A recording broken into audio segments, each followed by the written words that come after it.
Hello, welcome to my channel Ashok Kumar sir. Today we would learn use of preposition on. So let's start.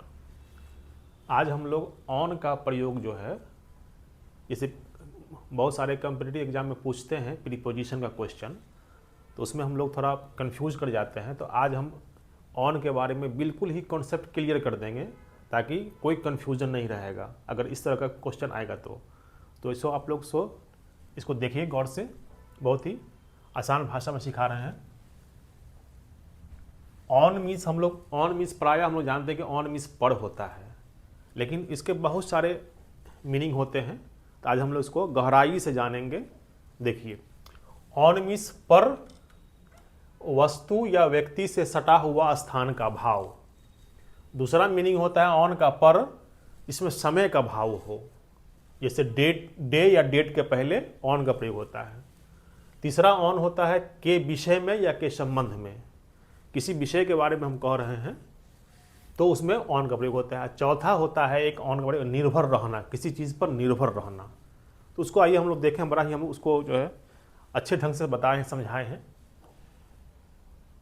First question है, fill in the blank with the correct preposition. Your book is blank, space है the table. अब यहां पर क्या होगा ये हम लोग को देखना है। तुम्हारी किताब टेबल पर है, यहां तो बिल्कुल आसान है।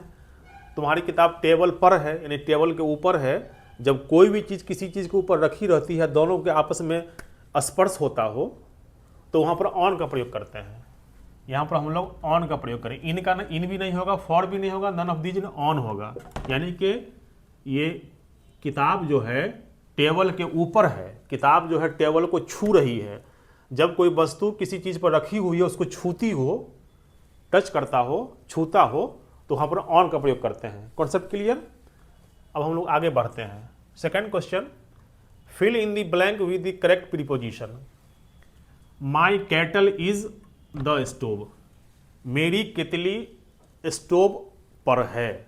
अब केतली जो है वो स्टोव के ऊपर है, स्टोव को छू रही है। तब ये मैंने समझाया कि जब कोई चीज़ को छूता हो तो किसका प्रयोग होता है? ऑन का। इसमें कोई कंफ्यूजन नहीं है। दो एग्जाम्पल दे दिए हैं सेंटेंस बना के समझा करके, ताकि आप लोग का एकदम कॉन्सेप्ट क्लियर हो जाए। अब हम लोग आगे बढ़ते हैं। Fill in the blank with the correct preposition. She will come here blank Monday. वो यहाँ सोमवार को। अब यहाँ पर देखिए, सोमवार को आएगी। हम लोग जानते हैं कि ऑन मीन्स पर होता है, लेकिन यहाँ पर मीनिंग हो रहा है कि सोमवार को आएगी, यानी किसी दिन के पहले।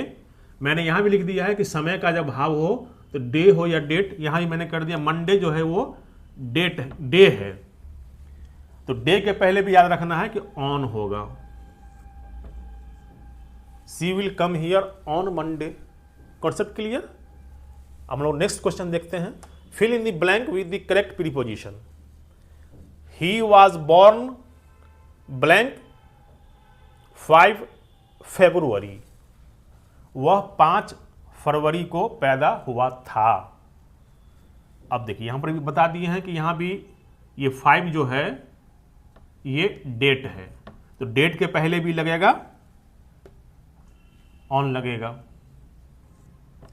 याद रखिएगा, डे हो या डेट, ऑन का प्रयोग होगा। Concept clear?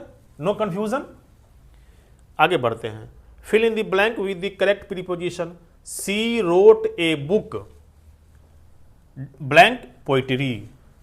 उसने काव्य के विषय में, काव्य के संबंध में एक किताब लिखी।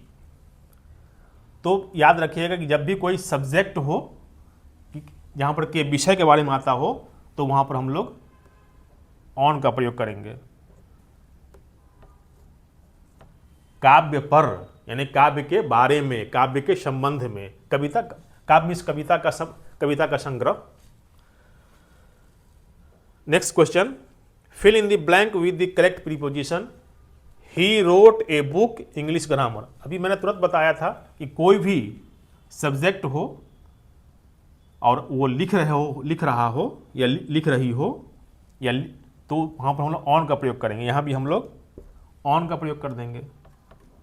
इसका मीनिंग हो कि उसने इंग्लिश ग्रामर पर एक किताब लिखी, यानी इंग्लिश ग्रामर के संबंध में, इंग्लिश ग्रामर के बारे में एक किताब लिखी। Next question, fill in the blank with correct preposition. The Japanese live blank rice and fish, यानी कि जापानी लोग चावल और मछली पर निर्भर रहते हैं। अब यहाँ पर जो है ऑन का मीनिंग है निर्भर रहना, तो यहाँ पर भी हम लोग ऑन भर देंगे। जहाँ पर निर्भर रहने की बात हो वहाँ पर भी हम लोग ऑन भरेंगे। तो इस तरह से आप लोगों ने देखा कि मैंने कैसे कॉन्सेप्ट क्लियर किया। फिर से इसको बता देते हैं। पहला है ऑन मिस पर वस्तु या व्यक्ति से सटा हुआ स्थान का भाव। तो यहाँ देख रहे हैं कि बुक में और टेबल में सटा होने का भाव है, केटल में और स्टोव में सटा होने का भाव है। सेकंड बताए थे कि ऑन मिस पर होता है समय का भाव, डे हो या डेट। तो यहाँ पर भी ये मंडे डेट है और 5 डे है, सॉरी मंडे डे है और ये 5 जो है डेट है। वो भी हो गया। तीसरा बताए थे कि ऑन मिस होता है के विषय में, के संबंध में। तो यहाँ नेक्स्ट क्वेश्चन बताए थे। तो ये ऑन का मतलब हो गया कि पोएट्री, काव्य के विषय में, काव्य के संबंध में। इंग्लिश ग्रामर के विषय में, इंग्लिश ग्रामर के संबंध में। चौथा मीनिंग बताए थे ऑन मिस निर्भर रहना होता है। तो यहाँ ये लास्ट क्वेश्चन है, मानी लास्ट सेंटेंस है, the Japanese live on rice and चावल। इसका मीनिंग हुआ कि जापानी लोग चावल और मछली पर निर्भर रहते हैं।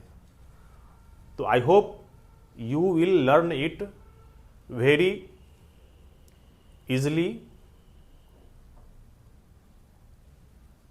तो आप लोग इस वीडियो को बार बार देखिए, सीखिए, लाइक कीजिए, शेयर कीजिए और इस चैनल को काइंडली सब्सक्राइब कीजिए ताकि हम लोग आप लोग को इसी तरह से उपयोगी जानकारी देते रहें। Thank you.